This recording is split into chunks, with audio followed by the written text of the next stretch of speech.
Yan mga buddy. Yo! Good morning mga boss.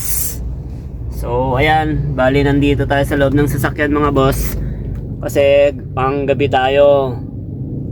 Yan mga boss, nag-aantay lang tayo ng papasok na booking mga boss. Mga buddy. Dito mga buddy, tignan nyo, meron ako ditong tinatago Papakita ko sa inyo. Dito mga buddy, sa aking compartment mga buddy. Yan mga buddy, tignan nyo Meron kasi akong binili kagabi mga buddy. Ito. What?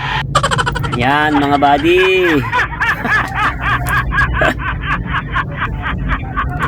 Ito mga buddy, binili ko kagabi para mawala yung mga malas pag magbiyahe tayo mga buddy, para madami yung booking na papasok sa atin mga buddy. Ito, bumili kayo nito, lagay nyo sa loob ng sasakyan nyo mga buddy. Huwag mong subukan. Yan.